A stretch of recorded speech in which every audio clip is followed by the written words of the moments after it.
Okay, here we go. All right, so welcome to February's webinar. I always start with, talking a little bit, what I call some green stuff, as from in the green books. And, I went into chiropractic school quite a while ago, it seems, for me, about almost 30 years now. And, we learned basically anatomy, physiology, this bone, that bone. We call this bone this bone. This is the shape. These are the things that are on it. We learned about the anatomy of the body. We learned about the heart, the lungs. We learned about the physiology. We learned about the curves in the spine, what's normal, what's not normal, sagittal plane, frontal plane, those kind of things. And oh, I see. I already have my first error there. See, I wrote this about an hour and a half ago. Is is one thing that I noticed, just it's been quite a while, is that, and especially when I was looking more up in the upper cervical area, which was, pretty much my whole career before I did what I'm doing now. I look at cervicals, is I was looking at a bone at a place model, and where I'm looking at now and seeing something different is I'm looking at as more of a vitalistic model, which to me is more in alignment with our philosophy, and that is, global posture. Um, I told a patient yesterday that he came from an upper cervical office, and I actually taught the doctor, and I was telling him about what I'm doing now, and I said there was a time that I was kind of looking at a brick or two bricks of a house, and I was examining them, and I was making an assessment for the whole house.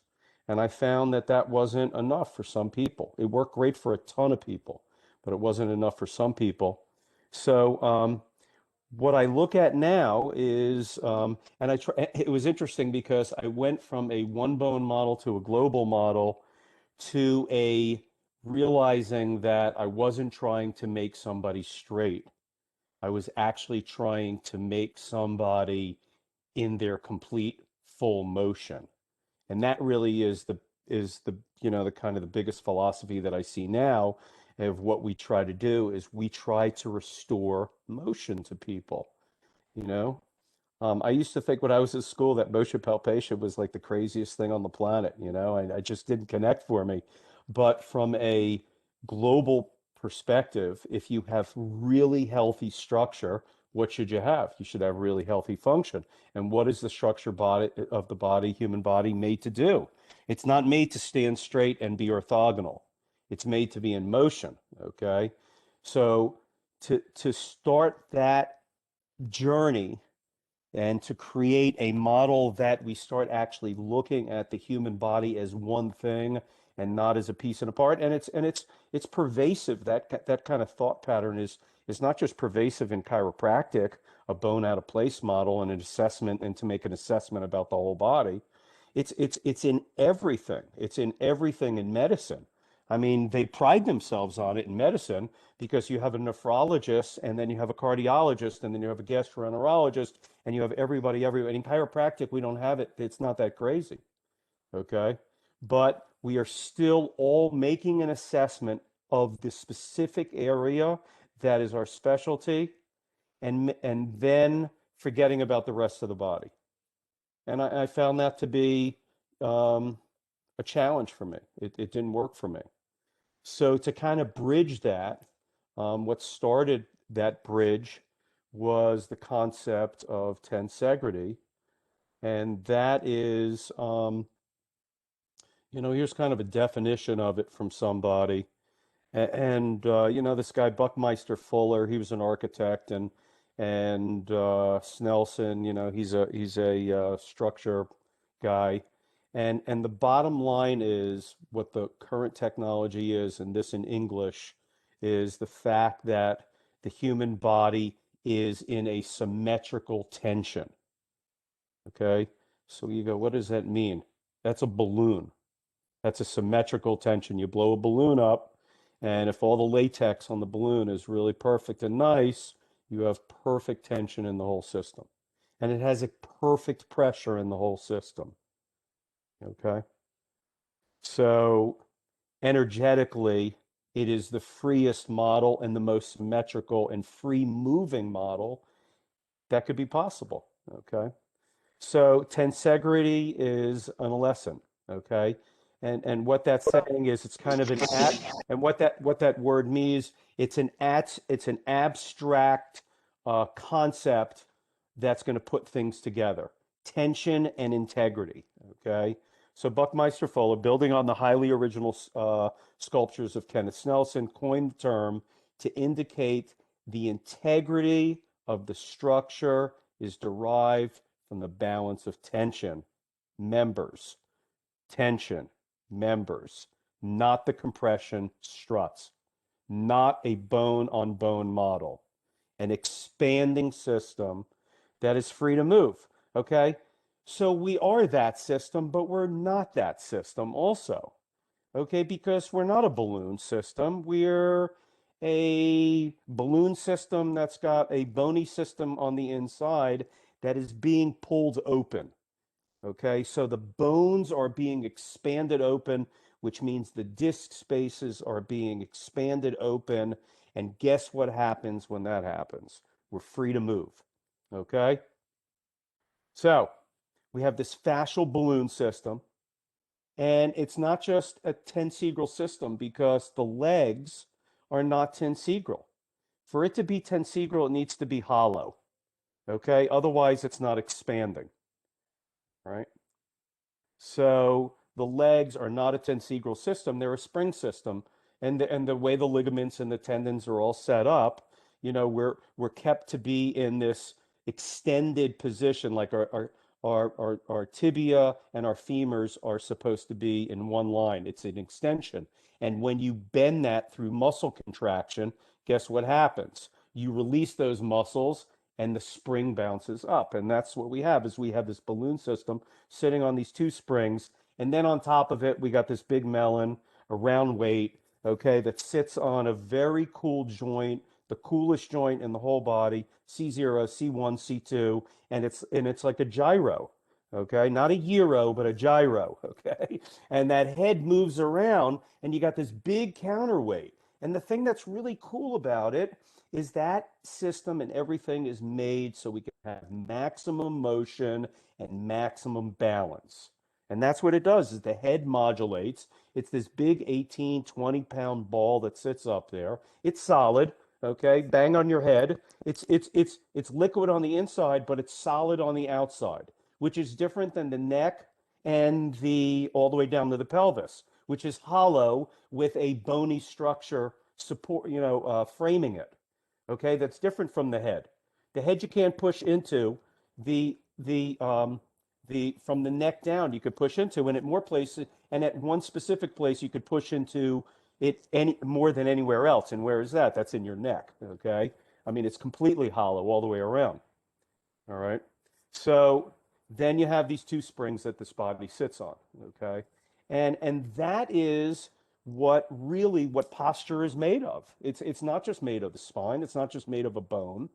Okay. It's made of all that stuff put together. And my purpose is to try to figure out, is what I call living biomechanics and how this thing works.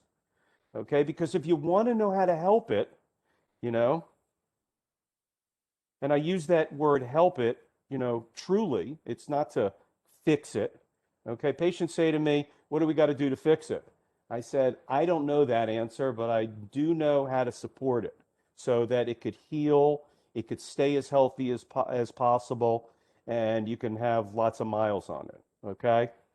So to understand that, you have to start understanding the relationship of this heavy melon on the top, this counterweight, okay, this tensegral system through the middle from the neck down to the pelvis, it's hollow, and then a spring system, and start understanding how that thing works, okay? And to do that, we have to start looking at that we stand up on two legs, okay? We're the only system on the planet that does that. So to understand the neurology and the integration of the fascial system, I leave that to the people that do the nervous system. My purpose as a chiropractor is not to understand exactly how that system works and know the details of it. I can go get my car fixed without knowing how the guy did it. Okay. My purpose as a chiropractor is to understand how this thing works so that I can understand what's not working so that I can understand then how to support it. Okay. That's what chiropractic is. Okay. It's not the anatomy. It's not the physiology. Okay. It's not the bone. It's how do we help this thing right here? And it starts with trying to understand how it works. And how it works starts with the anatomy. Okay. The anatomy is not a bone system on top of bone. Okay. And if we want to enter the realm of the world and get into the program, we have to enter the current model, and that's tensegrity. And not just say we're tensegral, that's not good enough. Or not to say, hey, we're also tonal, and we've been using that word a long time. That doesn't help us either. Okay. So our purpose is to understand how to change this and to restore it back to a model of tensegrity, and it starts with how it works.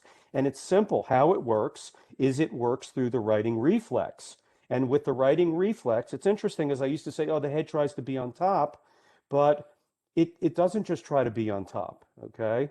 There are muscles that are actually move the posture, and there are muscles that don't move the posture, okay?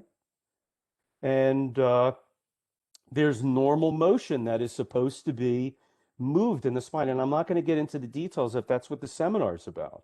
Is is the spine is supposed to swing on top. It's a big long lever. Okay? And if the pelvis and legs go off balance, the spine swings nice and smooth and it brings the shoulders up and the head and neck come with it. Okay, it restores balance, it creates symmetry. We're up and open when that is happening. The tensegral balloon is up and open, it's lifted, the joints are open, cells are happy, we're energetically positive. And that's the expression of health. Okay? So that's the model that I look at, is that system of how the body gets damaged. That's the next step. Is okay, if you know how the system works, the head doesn't move and the body moves underneath it. That's not what the writing reflex is. The writing reflex is the eyes on the horizon. Okay, so that system um, is also in effect when we get damaged and there's trauma. Okay, and the name of the game is to be able to see how there's trauma, where there's trauma, where innate is trying to do its job and bring it upright, okay? And then looking what gravity and time are doing to this thing and see how this whole thing is falling down, okay? So, buildings go off center, they tilt. Buildings have, cracks and bends and all kinds of stuff. But the name of the game is how is the building falling down? And we see the effect of that with grandma. Every single person is falling down. Grandma never gets taller. Okay?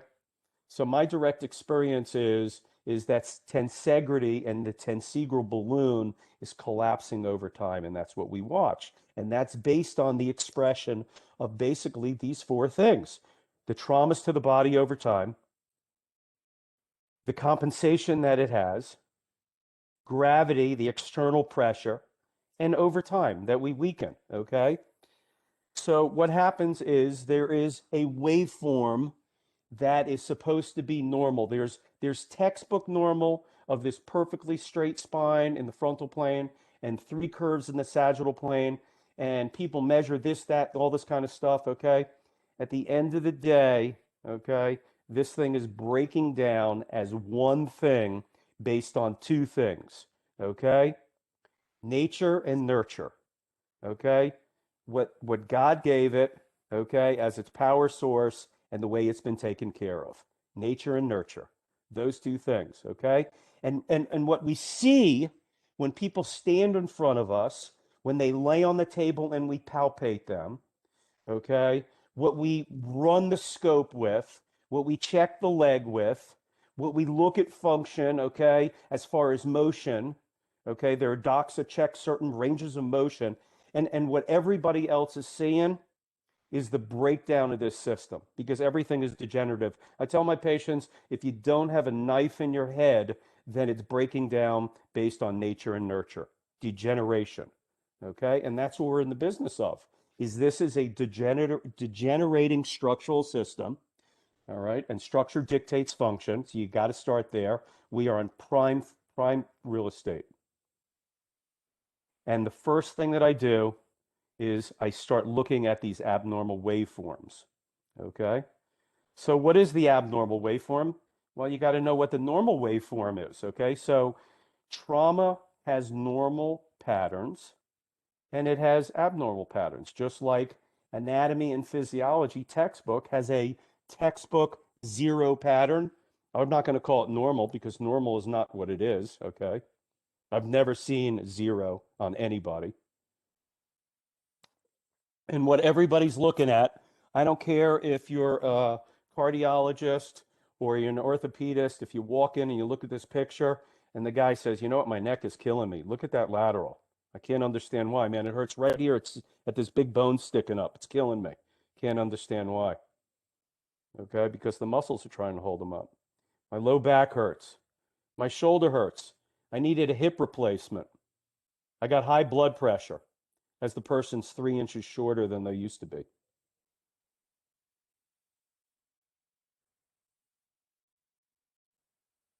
So that is the story. And that is the purpose of what we do is to try to restore that tensegral volume, open the tensegral array, and that starts with not really what I call an adjustment because it's not an adjustment, it's a release. Okay? The adjustment is is the act at which we do, but the purpose of what we're trying to do for the patient is not adjust it. We're trying to release it. Okay? And if you're going to release this thing, you have to not be able to force it. You have to allow it. And I found that I did upper cervical work for a long time, and I said, okay, this bone is here.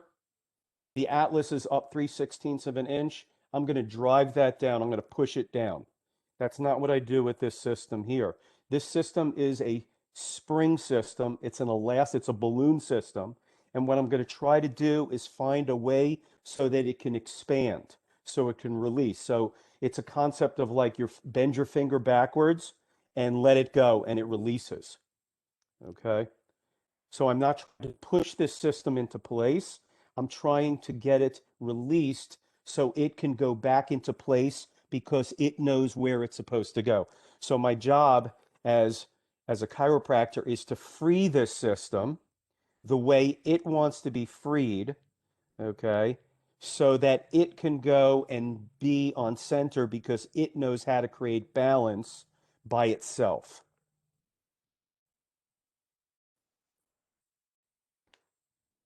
So, it's complicated. It gets complicated. I don't find it to be complicated. I find it to be, interesting, you know. But it starts a little complicated, and what happens is you got all these moving pieces here, and you want to be able. And I say to my patients, because I tell them this in the first get-go, I said, look at this picture right here. You got pieces all over the place. The first thing is I want to figure out how to release this thing. How can I get it to release? And then there's more than one way to release it. Okay, there's so what makes one release better than the other? Longevity, stability. Okay, so different releases. The way we do this in QSM3 is is is we try to find over time what I call the primary lateral weakness, and that is where is the weak link in this thing, and that takes some time. It's not a matter of just pushing it to center. So to do that, we have to go weekly care. I do once a week care, and I watch people, and I watch, I measure people, I do something, and then I watch it. I measure, I do, and I watch, and that's my protocol. So somebody comes in, and I measure them, and we'll get to that in just a moment. I go ahead and I adjust them. I watch the release. I measure it again. I like it. I don't like it. If I don't like it, I do something that I'm supposed to do within the protocol. And if I'm happy After I measure it again, off they go. And guess what happens? I want to know what their body did with it. That's the watch. So measure, do, watch. And when they come back, I want to see what that body did with it. And over a very short period of time, you start watching the patterns of what the body is able to do and what it can't do, and how you need to help to support it. And you start changing things in the way that you take care of people based on global measurements. Okay. And what do you think that brings you? That brings you, because you're supporting it, it brings you stability over time. And that's the name of the game, and you're not shooting in the dark. So to me, it's the most provocative and comprehensive system in chiropractic, if not in anywhere in structural balancing of the human body. Okay. And I'm not an expert at that, but I'll make that statement until somebody shows me otherwise. So that being said, any questions? Come on, somebody give me once in a while a question. You said it takes 5 visits to find out, to determine what the primary No, weakness is? never. No, never. First of all, it takes forever, and it also takes a very short period of time. Okay, so what do I mean by that? Okay, now Phil is going, he's always saying to both sides of the fence here. What's he mean with this guy? Okay, it's because, you go ahead and you adjust somebody, and things are working. But guess what, man? Stuff changes. People change. People don't take care of themselves the same way. Life changes, whatever it may be. Their energetic value changes. So they start breaking down in other areas. Okay? And I mean, I have patients all the time. Brad, you've been in practice longer than me. You have patients that will come in for maintenance care, and all of a sudden they have problems, right? It happens. Yes. Yeah, I mean, you go to the dentist, you're doing great, and all of a sudden you got an issue. It's part of life, okay? So it what I'm not trying to find, and I'm not able to do, at least I'm not able to do this presently, is I am not able to figure out one algorithm to adjust somebody forever. I take people on a pattern basis, what's been working, and at the same time where they are today and what I think is going to happen. I never look at my notes, previous notes, before I measure somebody and see what's going on, because I don't want to taint what I do. And I always have new concepts of what I'm looking at. That's why we're doing a webinar, you know? So, the cool thing is that I am constantly looking at a living object front of me, assessing it, and looking at their patterns. And we're going to go through a case right now of kind of what goes through my mind. Okay, we're at 8:27. I've got 2-3 slides left. Okay, so we're going to talk really fast about QSM3 and how I assess people, and put these pictures together and the numbers together, and make some sort of judgment call. And then the next step is to release it and let it go. Okay, which is the whole other part of the game. Is you can't just know the rules. You gotta play. You gotta hit the ball. Okay, that's why you got to come to a class. I mean, you just got to learn how to hit the ball. I mean, I've been doing it for 26 years. I can hit the ball, and sometimes I can't hit the ball because I go through a growth spurt. It's the only way it goes. But I can help all of you do that. Okay, that's for sure. Okay, and you can't do it online, so you got to come. All right, that's my pitch. All right, here we go. So here's a patient. He just came in Monday. New patient. Um, and he's 81 years old. He's a super healthy dude on the outside, man. He stands up pretty. I mean, you can tell he's got power. He's like 6'2". He works out a few days a week. He plays golf. You can see his skin looks good. Structurally, he's pretty stinky though. Okay.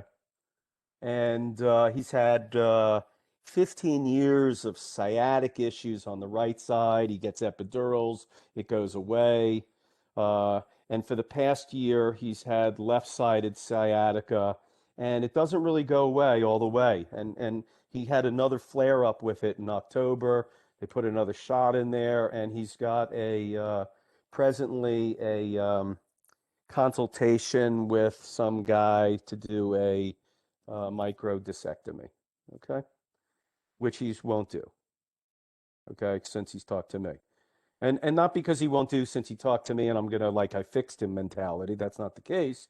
Is that what I say to people is, um, this is a decision you have to make, and there's two reasons why somebody needs to get surgery. One of them, they're suffering for too long, they just can't take it, okay? Or I mean, it's the thing's just blown out. I mean, it's pretty simple to see what's going on, you know. So I don't see that with him. He's moving around, and he doesn't seem to be struggling. So he wants to keep what he's got. So I had a good meeting with him. So what I do is I do basically three things in my assessment. The first one is I take full spine X-rays. So this is the picture. I take sagittal views too. I'm just showing you this one picture, okay, here, so you can get an idea of what's going on with the guy. We're going to talk a little bit about this. I use a posture IQ, which is at the bottom screen. You see the top screen is a little mini picture of it. It doesn't do it justice, but the stainless scales down on the bottom keep the heels in that people step in backwards, so they're always in the same position. There's a digital reader, which you can see just above it. The lasers to the right of it, which are right here, read. They move up and down, and they measure the twist in the pelvis and the twist in the shoulders, which is crucial to my work. And then there is a crosshatch laser here that helps with looking where the body is moving off center and tilting and so forth. Okay. So this is a postural listing. And basically what it is an assessment of the body from bottom up, like a building. And in the middle of it is these numbers, and it tells me the weight differential. So this person has 18 more pounds on the left than the right. The bottom subscript, the first one is the twist in the shoulder, and that is on the side of the weight. So his left shoulder is anterior 17 more millimeters than the right side. And his left ilium is also anterior, but it's 10 millimeters more than the right ilium. Okay. And to give you some numbers to tell you what's normal, 0 to 3 is normal in weight, 0 to 3 pounds off, and basically 0 to 3 millimeters is um, uh, acceptable, what I call sustainable.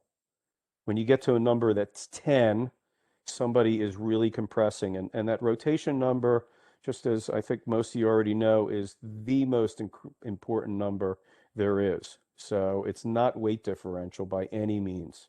It's rotation, rotation, rotation, because what it represents is the compression in the system. And if you're trying to free something, you need to decompress it first, then it comes to center, then it moves backward into extension where the shoulders are able to relax. So if you don't get people onto center and unrotated, then they will never get their shoulders back. Okay, so it's never a shoulder issue. So I start looking at these numbers right off the bat. I start making conversations of what's going on here. Okay. And I look at how this thing has been traumatized. All right. And how this thing is compensating. And you could look at it. It's tipping off to the left. Okay. So the right side, so you're looking at the person's back to get your orientation. You see the right marker. Okay. The mid chest. So the left ilium is low. The spine is going off to the left. The shoulder is barely tipping low a little bit on the left-hand side, and the neck and the head are tilting to the right. So, it's interesting. The question becomes, as a chiropractor, if we are really concerned about posture, okay, it's not just the spine, then what are the normal values? I mean, I'll ask everyone here because you all probably know at this point, but if you ask besides our group, what is this a normal pattern? Is this a healthy pattern? And the answer is, well, I don't even know where these things are supposed to be in relationship to each other. Okay, that's where the first glitch becomes. Okay, so there are bends that go in the spine and the body and the neck and the head and the shoulders. And you see it and you look across the postural listing and you could come right across it and you could go left, left, left, right, right. So you see between the shoulder and the neck, there is that opposite bend there. And that is where the body is trying to compensate. The body is fallen off to the left and it's tipping back at the right between the junction right at C7, T1 there, between the clavicles and the neck and C7, all the way around the front to the episternal notch. Everything is bending there, not just C7. C7 is not the only bone there. All those muscles in that region are trying to support that tension and compression model right there, like a big ring around the neck, like a big ring around the neck. Okay? So there's a wedge right there, and that creates a problem for people. And it also creates a symptom. Okay? And then as a chiropractor, I can evaluate, is it tougher to be in tension or is it worse to be in compression? Like, look at the right side of that neck. It's bending down. That's in compression. The left side of that neck is in tension. Well, if somebody has pain on the left or pain on the right, which one of those is a bigger issue? I think that's important. It's not important for me to help them, but it's important for me to understand where the patient is, and then for me to understand the urgency of helping them and also the urgency or the communication to that patient. So it makes me a better doctor. This is Question? all things. Yes, sir. Are you basing that on his symptoms? Some of it? No, You had left low what back I'm pain? able to do is when somebody says to me, "Hey, I've got left sciatica or I've got right neck pain or my left shoulder, I can't sleep at nighttime," I can tell them not only why, but the magnitude of the severity of that.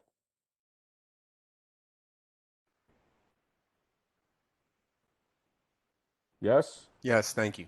Okay. So I'm not giving you the answer to that. That's not the purpose for tonight, but I'm telling you the depth at which I can have a conversation with somebody is looking at this thing and saying the relationships that this postural model, and a lot of you can have this conversation, not just me, a lot of you in bigger depth than me. I know Andy gets a lot more involved than I do. But I mean, I could look at this and see, is this a normal misalignment where the stress is? Okay. Where it's bending? Is it in a normal pattern? These are normal patterns right here. And where, if it's not in a normal pattern, okay, what is the dysfunction? Okay. Where is the problem? What's fallen apart here? Okay, so it starts with understanding what normal is, understanding what's going on with these numbers, and then understanding where that dysfunction is, where that weakness is. Okay, and if you look at this pattern right here, okay, look at this pattern right here. What is going on? You know, where is what, first of all, what pattern is it supposed to be in? What pattern does this resemble? This One. one here. Look at this postural pattern right here, LL18, LRR. Just look at the letters, the L's and the R's. Okay? It looks like this one right here, doesn't it? LLL, RRR. It certainly doesn't look like this one or this one. Those are R's where they start with R's. It either looks like this one or it looks like that one. You guys with me? Yes. Okay, it's Yes. very okay. So again, the purpose of this is not tonight. Is for if this is where you are, okay. The first thing that I do is I figure out what this pattern should be like. It takes a half a second. This one, these are two patterns of normal that I've seen. And I've seen thousands of people. I see two normal patterns, normal trauma patterns. Normal trauma patterns, no longer textbook. Okay, why is that important? Because if I know what normal is, I know what abnormal is. Okay? So, this first pattern right here, you have the pelvis and you have the spine and the weight are all on the same side, just like right here. Okay? And if you look at the top of it, it's supposed to be RRR. So the thing that is dysfunctioning is that shoulder. That shoulder is falling out to the left side. It should be bending into the right for it to be a normal pattern. And that's important for me because I know how to support that left low shoulder so that that person could be more tensegral stable. Okay. It's the very first thing I do is I look at the numbers, I look at the pattern and assess where there's a deviation from the normal pattern. Okay? The next thing I do is I stand back and I look at it. Okay? Now, if somebody looked at those numbers, there's 18 pounds off of center, and you look at just this. I don't look at an X-ray. I'm looking at the person, but we're going to do that here because I don't have a picture of the gentleman. So, looking at this picture, where does it look like if you were going to give it a push? Where would you want to give it a push? Anybody? Left side. Left side. Where? At the knee? Killing me, Brad. Want to bring up the left pelvis, but I want to do it from the neck. Brad, So where are you pushing this thing? Where's your hand touching? Tell me. C7. Thank you. Right there. I see it right there, don't you? Yes. Yeah, somewhere in that neighborhood, right? Yep. Yeah, thank you. And that would just lift that posture right up, right? Now, if you lift that posture right up, where are the postural muscles, Brad? Because you got to support posture. Shoulders down, shoulders and hips. Right. Shoulders, spine, pelvis, and legs. Those are the postural muscles. And what I mean by that is those are the guys, when the body goes off, those are the guys that can swing the posture back up to center. Okay, so if the legs go to the right, the pelvis can tip to the left. If the pelvis goes to the right, the spine can go to the left. If the spine goes to the right, the shoulders can go to the left. Okay, those are normal compensators for posture. If those fail, the neck and head have to be recruited. They are not postural. Go tilt your head right now. Stand up, tilt your head, tilt your head. It doesn't move your posture. Go move your shoulders, it moves your posture. It's move your spine, it moves your posture. Move your pelvis, it moves your posture. Okay? So the head and neck just move our backup compensators for the eyes. All right? So look at these. So you see the flow of this thing. It's so important to look at the flow of these things. All right? So let's just talk biomechanics for a moment, okay? So this thing, look at it. It's locked up. Yes, can you agree that this thing is locked up? Yep. It has to be. Otherwise it would fall over. Go take your plastic spine, tilt the pelvis down just a little bit. Watch. You'll see the atlas and the head and the head, the C0 little piece will just totally fall over to the side. Totally fall over. And it will fall as far as it would stretch. Okay? So this system is locked up. Okay? And it's actually pretty cool. I see people on the posture IQ and you watch them, but because they move. They don't, and I go, man, why aren't these people standing still? And what happens is the body will fall out to, like, let's call this a left 18. It'll fall out to left 18 or left 24. Let's call it left 24. And what do you think it does at left 24? It makes a muscle contraction. It kicks it up to left 18 so it can hold on. And then it falls out and falls in. So it's constantly pulsating muscle so the body can move, and it also conserves energy. It can't just leave the parking brake on all the time. Okay? So it's pretty cool system. And this lock that we see, that's the thing that we need to overcome. All of it. Okay? We have to overcome the nervous system. Okay? And we have to overcome the nervous system without it knowing it's happening. Because if you give it one big push, one big shove, it's just going to lock up. The sympathetic's going to go on. Why?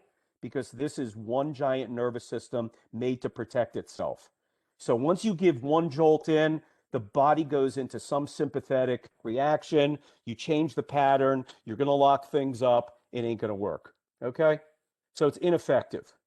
Okay? My goal is to release this thing to a symmetrical tension. That is a relaxed tension, not a contracting a contraction. All right? Imagine if this thing just relaxed, the whole thing relaxed. It would just relax and it just expand up. Oh, just open up like a sponge expands, okay, when it's dried up and you add water to it. That's what we want to do. So you have to learn the skill of getting into this thing without disrupting it. And then feeling all the vertebra at the top, C0 down to C7, feeling them and restoring three-dimensional motion to them. Because if these guys have three-dimensional motion up here, okay, guess what? It's all related to the stuff down here, all the way. Because this is the Tensegral bag right here, boom to boom. From here, right to there. C0 down to there. Actually, probably to there. Okay, there it is. So we can stretch all that from here to there. Okay?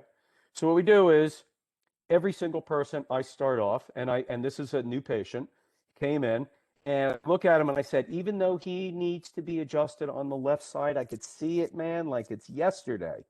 Okay? I'm going to adjust him on the right. Why? Because I don't know what's going on the inside and how he's going to react. Because it's not just a pattern, it's also a patient.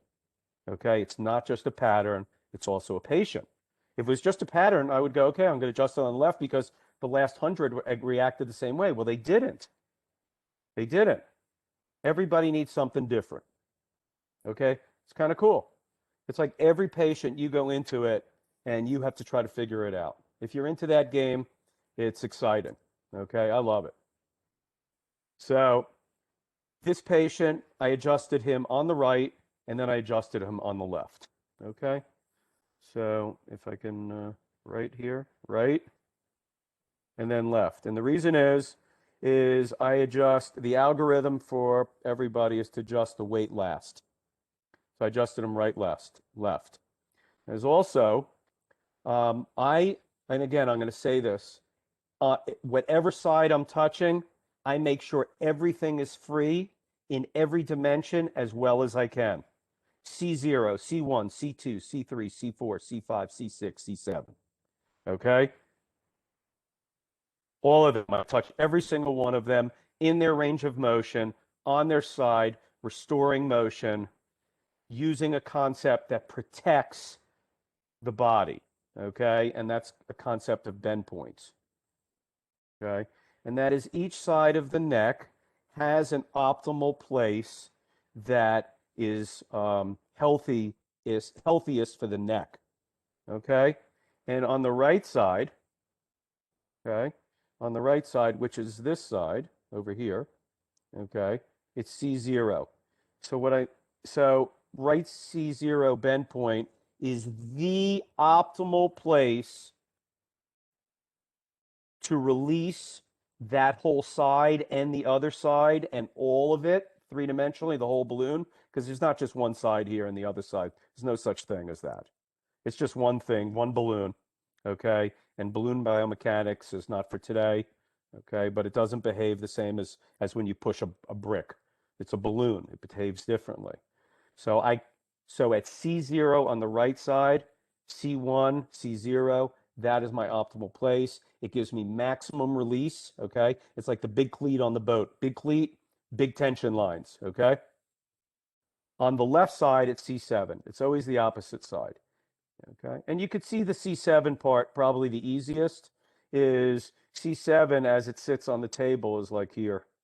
This is C7, and you just go squashola on it, kabam. You see the bend right there, right? Goes left, right. Okay, so that would not be good if we did it on this side. You see that? If we turn the person over and we go into C7 on the right side, that'd be bad for business. Okay, so it's important to understand how to help the body and how to support it and how to work with it based on the three-dimensional misalignments, and then you start going at it. So one of the biggest reasons why I adjust everybody on both sides is because I want to see the way they react. So in my office, I get them up after the first adjust on the first side, and I want to see what goes on. And I don't do this all the time. I do this only the first few visits, or if I'm trying to figure out where to find out where the primary lateral weakness is. Okay, and that primary lateral weakness is that's the weak link. That's the one I want to support last. So that's where we'll go down the road. But that's just food for thought for some people. Is so when I adjusted this person on the right side, this is what happened. Their weight went from left 18 to right 36, and their rotations went from 17 and 10 down to 5 and 5. Okay? So is that good? It's freaking great. It's awesome. I want to see rotations go down. Okay? But I also would like to see the weight comes towards center, so I have to make a decision. Should I adjust them on the left, or should I just let the body deal with it? That would be your call. Okay? That would be your call. If this person, if this was the only thing that I was going to do, and I would wait, talk to them for a few minutes, tell them what's going on, get them back up on the posture IQ and see what the weight's doing, see what the rotations are doing. Okay? And then make a decision. But the rotations, God, they came down to almost normal. I mean, this thing is up. It's moving up. It's open. Okay? It's happy, man. All right? I don't need perfection. All right? But I'm adjusting this person on the left side anyway. And then you go, that's crazy. Why would you adjust the person on the left side? That's going to even push it more right. Yeah, that's if it was a brick. It's not a brick, it's a balloon system. Okay? And if you want to learn how a balloon works, then you'll come to a class. Okay? Or you'll show up at the virtual class, at least for that. Okay? That you can learn. Okay? But when I adjusted this person on the left, it came more to center, but the shoulder increased and the pelvis decreased. Okay? So I made a decision. I'm just going to leave it there. I was happy, man.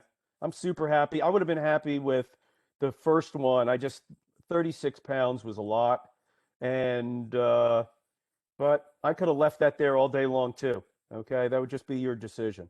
I can't tell you what's right because I don't know what's right. Because I don't have an experience with this patient to know what this person wants. See, it's not what I force to do. It's what I watch. Innate intelligence and this thing, there are misalignments that will release and open where their weight will increase, where the weight will decrease. But there's only one way to open, and that's when rotations are decreasing. So I don't care which way it goes out. I care which way it goes up. Okay? And that's what I want to find out. Okay?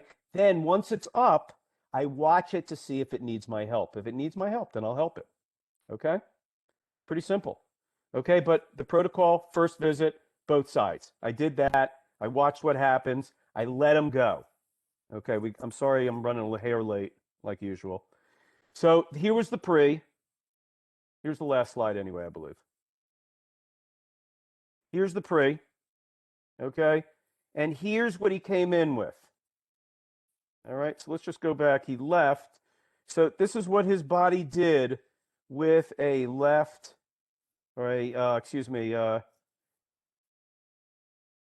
adjusted him right, left. Yeah, right, left. Okay. So I adjusted him right, left. Now look at this pattern here. Is that pattern the same as the first pattern? No, the weight is completely on the opposite side, guys, isn't it? You see that? See this 18 pounds, his left weight? Here he's got eight pounds on the right. So why did that happen?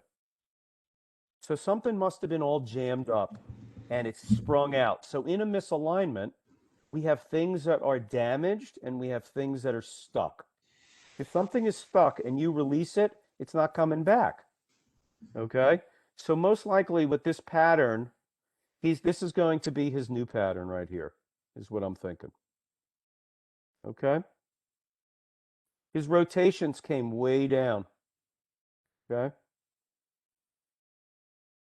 Way down. Half. I mean, not this one, but that 17 went to an 8. It's decent movement. So his weight differential changed, his rotation changed, and if I was just to look at this pattern, it has changed, okay? This pattern is now like this pattern here. It's more like pattern 2. More like pattern 2. Pattern 1 is where the weight and the pelvis and the spine are on the same side. And pattern 2, excuse me, I said pattern 2. Pattern 1 is where the weight and the pelvis are on the same side. And a pattern 2 is where more of the pelvis and the weight are on opposite sides. And that's what's happening now. Weight and the pelvis are on opposite sides. Okay? So how would I adjust this guy here? Okay? You know? I would do right left again, even though the weight shifted, because the rotation difference, he decompressed from a 7 millimeter difference to 1. So I would give the What's body 7 weight. meter? Where's 7 to 1? Where's 7 to 1? What's up? The difference between 17 and 10, I the got you. shoulder and pelvis, Right? 7 millimeter difference there down to 1 millimeter. I P. got you. Okay. Oh, so what you're saying is the shoulder and pelvis are much more coplanar. Yeah, you You decompress liked the it. heck out of that. Yeah. Right. So I'd keep doing that to see. And then if I collapsed something or rotation kicked up, then I would just pay attention to what side did that. Mm-hmm. Right. Yes. So, what I chose to do is I chose to adjust them on the right side first. Okay. And it's interesting because I felt like he really needed the left side more. And I'm going to tell you why he needs the left side more. Okay. Is if in this pattern right here, what is the normal pattern? The normal pattern is L, L, R, and then whatever the rotations are, forget, it doesn't matter because we're just talking L's and R's. And then L, L, and an L. Okay? So where is the dysfunction? It's here somewhere. Okay? It's here. See, even though that shoulder's left, that shoulder is too far left probably, or something is too far left because something is bending back here on the right-hand side.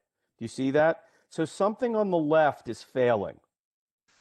So I would make the assessment that I definitely need the left side. And that was the decision that I needed. So I decided, Jonathan, is there's no, well, and this is not 100% true. I'm going to adjust him on the right, okay, because I don't know if he needs it or not, but I definitely want to adjust him on the left last. Okay, fair enough? Yes. Yeah, So I that makes either sense. was going to adjust him on the left only, or I was going to adjust him right left. And I chose second visit, I was going to go right left again because it was just seemed to work out pretty good last time, and I want to see what happened. I adjusted him on the right hand side, and this is what happened right here. He went to a right 4, P4, P1. So what did I do? Leave him alone. I left him alone. And I don't know, and so the question is, why does that happen? And this is a case where this guy comes in with weight completely on the other side in these huge rotations, right here. Okay. I do an adjustment. It acts kind of weird. Okay. And then he comes in with different weight. Okay. I try something and I think he's going to need left side. But when I try just the right side, just to see what else, who cares? Because I got to get to the left. I'll adjust him on the right. And this is not a system where I'm just going to bang it around and I'm going to make it wheat and just change it. I release stuff. I don't push things. So if there's nothing to release, there's nothing to release. Okay. Releasing is always good. Okay. So I'm going to back up for a second and tell you that I kind of knew that some of this was going to happen. Okay. And I already started the discussion with you. And I said this to the guy. I said, there is this misalignment is jammed up. Okay. Is jammed up. I'm going to erase a little bit of this junk here so we can get some space here. Is this misalignment is jammed up. If you look at this picture, okay, you will see that, I don't know if you could see, did that just blow up for you a little more? Is that picture getting bigger for you? No, you just cleared it. You cleared the garbage. Oh, okay, so it's not doing that. All right. I'm making my screen bigger. No, it didn't move. Shoot. Okay. Anyway. All right, fine. So I want to talk to you a couple things. Do you see how the human body is a beautifully flowing system? It's not a car that in the middle there's no bending and stuff like that. It flows. It's made to flow. If you rock on your ankles or you're on your pelvis and you swing it out to the right, just lean out to the right, you can take your spine and swing back to center and brings everything in a nice smooth curve. Okay, fair enough. Is that what you see here? You don't see that here.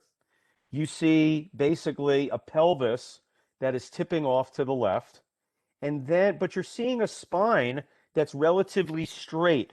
But do you notice how rickety is between it, zigzagging locally in between it? Do you see it? You guys see that? You see the little wiggling through the spine, back and forth? Yes. No? Okay, thank you. Yeah, you see that. So, and then you see basically a shoulder that's straight, and then you see a neck that is way off center. Do you see that? You guys see that? Way off to the right. Yeah, I see that. Yeah.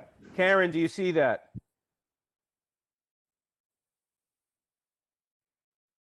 Karen? Calling on Karen. Busting on Karen. Where's Karen? Karen, can you hear me? I'm trying. There you go. Can you see how it's not flowing? Can you see how that's super unhappy there? Yeah, I don't know exactly, but I'm learning. Okay, well, you know exactly what you're looking at. You see a pelvis, a spine, a shoulder, a neck, and a head. And you see True. do you see if you just look up the spine, look at the line that I drew, it's pretty square there, right? From C7 down to Yes. L5. Yes, it's straight. Okay, Yes. good. But you don't see that in the neck at all, do you? You see how the neck is tilting off center? Yes. Beautiful. Okay, so you see the pelvis and you see the shoulders. This is to everybody. See what the only way for these kind of patterns, anytime I see a tilt in something and something else straight, meaning a pelvis is tilted and a shoulder is relatively straight, or I see the other day we saw something the other day, we saw a pelvis and a shoulder that were totally balanced and the spine was really just bowing in between. How is it that any of this can happen? The only way for this to happen is for somebody to be like jammed down like a fence post into the ground. Kabam. Go push on like a plastic ruler, and push on it. You'll see it'll bend like that. Okay. But you follow me? So this kind of misalignment, I was expecting to just go pop out somewhere. And it was if I was to able to get it opened up a little bit better. So the fact that it went to the other side on the first get-go it blew me away, but at the same time, I had anticipated it. And that's really the message for tonight is to start looking at these pictures on X-ray, if that's what you're able to use, and also looking at them standing and seeing all this non-integration and understand that these patterns are going to change with a lot of people in the get-go if you can really release them out. Okay, and then you follow the new pattern. So, any questions? And you can see what I did. I started with a protocol. I had a discussion with myself of what was going on with this misalignment, then where I was going, how I was going to release it, How was I going to release it on the side of the sides that, where I was going to release it? Where was that specific area that was going to be the best for me? Okay. Then I watched how the body responded. Then I watched the way that it came back. Okay. So I measured. It's a measure, do, watch. And when I came back, this is what I saw. This 8 pounds, a shift in from pattern 1 to pattern 2. And I made a call. Is this person now needs either a right, left, or he's just going to need left? Okay. And we'll see where he goes from there. Visit 3. Okay. Based on the numbers, based on the pattern, based on what his body is telling me, helps it be the most stable it can be. Okay. So that's what Hey, the Russell? Yep. What's up? So, well, how was the guy doing on visit 2? He doesn't really have any change yet. Yeah. Okay. But he's not in trouble really. He's had a bunch of shots, and what he found is in October he had a flare up again, and they're just coming faster and faster, and he still feels about 20-30% off, but this is going to need a little time for him to cool down. And I felt a much better releasing, much better separation on this second visit where I got this 4 and 1, man. He really squared up much better. Okay. So Sean and Allie are going to work on him. I think they worked on him today, actually. Sean, did you work on him today? I worked on him today. Oh, yeah? How'd that go? Good. He left with 0 pain. Did he leave with 0? Did he come in with severe pain? No, he came in with a 2 to 3, and Right. it was like a 4 prior to you adjusting him. So it's 2, but positionally 2 to 3. Okay, good. Yeah, All right, and cool. Yeah, so he's excited about it. Anyway, I got to go too. Any questions? I highly suggest if you're able to get on the virtual class, it's going to be a much better experience than what I've done in the past. I think we're going to have a good thing that people are going to be able to see, and I will see you all there. I'll see a lot of you though in Atlanta, it looks like though. All right, have a good night, guys. love Good night, and Russell. appreciate you. Thank you. Thank you.